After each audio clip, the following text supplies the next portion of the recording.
जंगल में गौरी कवि अपने पति के साथ रहा करती थी। गौरी कवि को पूरे जंगल में कोई नहीं बुलाता था क्योंकि उसका पति एक चोर था। एक दिन वो लाड़ो चिड़िया के पास जाती है।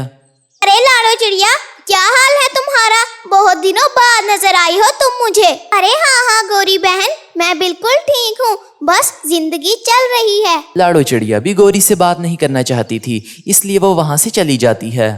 इस कालू के काले कारनामों की वजह से मुझसे जंगल में कोई भी बात नहीं करता। गौरी कवि को बहुत गुस्सा आता है और वो गुस्से में अपने पति कालू कव्वे के पास जाती है। वो जैसे ही घर पहुंचती है तो कालू कव्वा अपनी बीवी गौरी से कहता है, अरे गौरी कवि, काफी दिन हो गए कोई शिकार नहीं आया हम जिसको लूट सके।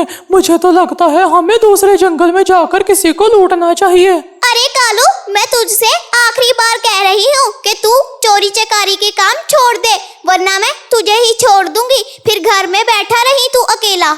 अरे अगर तुझे जाना है तो जा, मुझे रत्ती बराबर फर्क नहीं पड़ता जाने से। अब मैं एक भी मिनट इस घर में नहीं रुक सकती, मैं ये घर छोड़कर जा रही हूँ। और तू यहाँ पर बैठा रह चुप करके, मेरे पीछे मत आई। गौरी कवि आखिरकार अपने पति कालू कव्वे को छोड़ देती है और अपनी माँ के घर चली जाती है। अब तो मजा आएगा, सारा पैसा अकेला लूट कर सारा पैसा अकेला ही खाऊंगा मैं। शाम को जंगल में एक नई चिड़िया आती है जिसका नाम रानो चिड़िया होता है।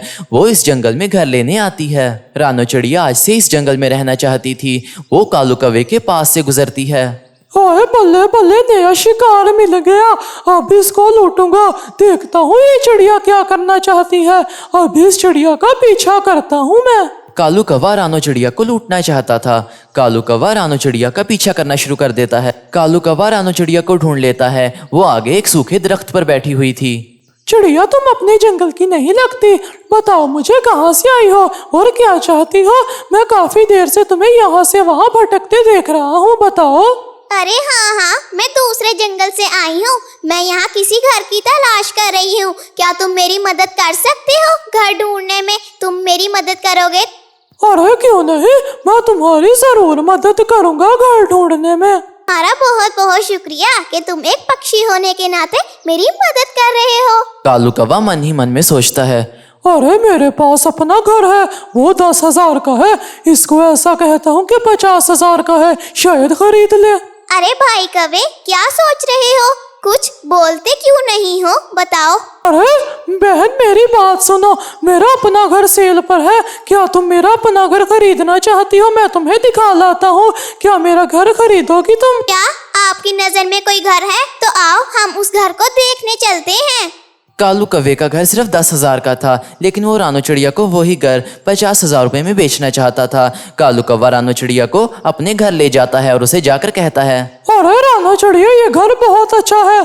देखो इसकी दीवारें देखो, इसकी छत देखो, सब बेहतरीन है। तुम ये घर सिर्फ 50,000 रुपए में ले सकती हो। अरे मुझे तो लगा था इस जंगल में घर बहुत ज्यादा सस्ते होंगे, पर यहाँ पर ऐसा बिल्कुल भी नहीं है। मैं 50,000 ही लाई हूँ, आप मुझसे 50,000 ले लो। अरे आजकल महंगाई का दौर है, सस्ती कोई चीज नहीं मिलती, तुम्हें पता होना चाहिए बहन। चलो, इस घर में तुम्हें कोई मसला नहीं होगा रहने में। कालू कव्वा तो रानो चिड़िया को लूट कर चला गया था। वो उसे 10,000 का घर 50,000 रुपए में बेच गया था। बेचारी रानो चिड़िया, वो तो लूट चुकी थी पूरी की पूरी। अरे चिड़िया, मैं इस जंगल में पहली बार आई हूँ, क्या हाल है आपका? वैसे मुझे आपसे मिलकर बहुत ज्यादा खुशी हुई। आप कौन से जंगल से आई हैं? मैं ज्यादा दूर से यहाँ पर नहीं आई, मैं तो आपके पास वाले जंगल से ही आई हूँ। बहुत अच्छी बात है। क्या तुमने अपने रहने के लिए यहाँ पर घर खरीद लिया है? हाँ, मैं जब यहाँ पर आई थी तो मुझे एक कालू कौवा मिला था। उसने अपना घर मुझे 50,000 रुपए में बेच दिया।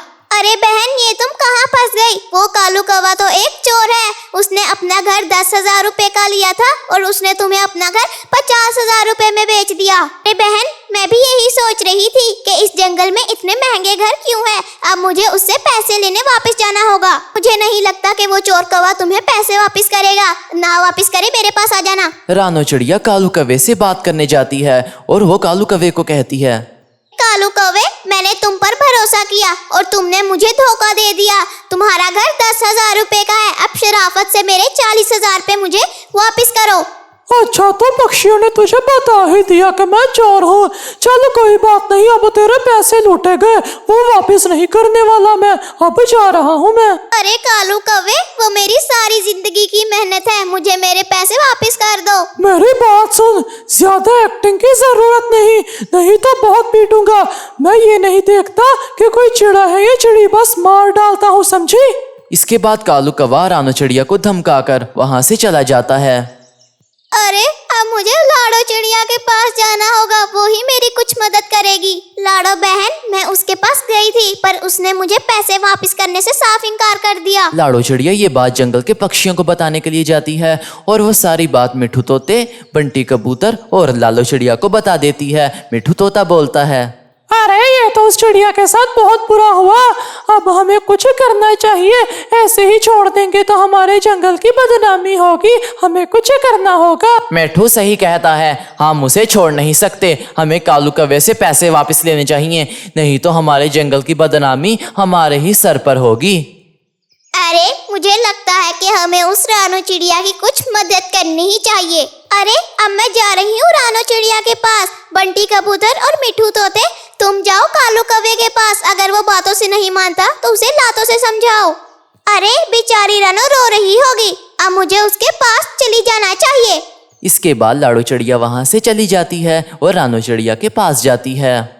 अरे अब मेरी बात ध्यान से सुनो, हमें अब जाना होगा कालू कौवे के पास। लालो चिड़िया तुम यही रहो, कबूतर तुम मेरे साथ आओ, चलो। सही कहता है मिठू भाई, हमें उसकी मदद करनी चाहिए। वो कालू तो बहुत बुरा है, उसने तो आगे ही 3-4 पक्षियों का खून किया हुआ है, कहीं वो इसके साथ भी ऐसा ही ना करे। बंटी कबूतर और मिठू तोता वो दोनों जरा नहीं डरते, उनमें हिम्मत थी और ताकत भी।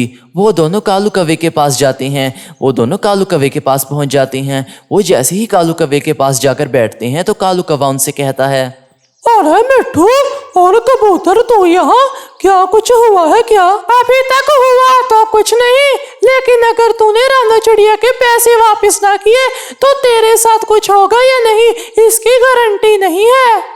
मिठू तू मेरे सामने बच्चा है, बच्चा, तेरे में जरा ताकत नहीं। अगर मैंने तुझे पीटा तो तू पूरी रात सो नहीं पाएगा, इतनी दर्द होगी तेरे जिस्म में। लाडो चिड़िया शायद सही कहती थी कि लातों के भूत बातों से नहीं मानते। मिठू तोता और कबूतर कालू कौवे को खूब पीटते हैं। कालू कौवा रोना शुरू कर देता है, मुझे माफ कर दो, मैं 40,000 रुपया देने के लिए तैयार हूँ, ले लो, लेकिन मुझे बख्श दो, तुम दोनों में ज्यादा ताकत है। बहन, आपका और बाकी पक्षियों का बहुत बहुत ज्यादा शुक्रिया कि आपने मुश्किल वक्त में मेरी मदद की। इसलिए कहते हैं कि आपको बुरे काम बिल्कुल भी नहीं करने चाहिए। अगर आपको वीडियो पसंद आई तो चैनल को सब्सक्राइब और वीडियो को लाइक जरूर कीजिएगा। बाय।